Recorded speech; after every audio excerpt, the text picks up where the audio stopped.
Bonjour, on va aller à Avenue Montaigne pour aller voir les décorations de Noël.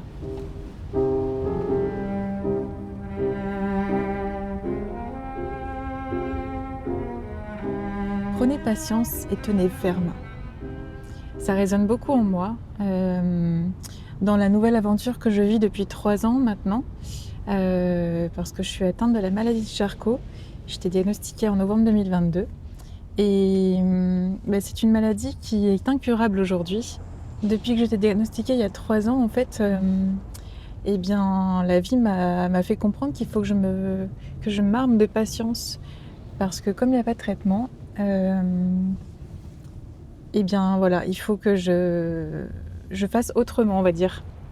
J'utilise le mot aventure parce que je n'aime pas le mot combat, je le trouve pas joli. Je trouve qu'aventure, c'est quand même plus, ça me ressemble mieux en tout cas.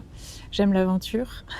Je pense qu'il y a 2 choix quand on est diagnostiqué d'une maladie aussi, tragique. C'est soit on se laisse, tomber, soit on décide, d'aller, rechercher un traitement, d'aller faire connaître cette maladie qui est encore trop peu connue, déclarée pourtant la plus cruelle par l'OMS, hein. C'est quand même étrange tout ça, mais moi j'ai décidé d'aller, médiatiser cette maladie et d'aller, en parler le plus possible.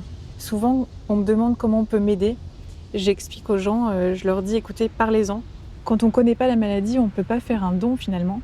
Donc vaut mieux, être au courant de cette maladie pour pouvoir, faire avancer les choses et le fait de médiatiser la maladie, le fait d'intervenir dans beaucoup d'émissions, la radio, la télévision, les podcasts, ça me donne beaucoup de sens à ma vie, ça donne beaucoup de sens à ce que je fais et je me sens bien, paradoxalement, parce que c'est une maladie qui est horrible et qui me vole beaucoup mon autonomie et qui me fatigue énormément, mais je suis sûre qu'il y a de l'espoir et je suis sûre que je vais m'en sortir, qu'on va s'en sortir, toutes les personnes atteintes de cette maladie et je suis sûre qu'il y a un traitement qui va arriver.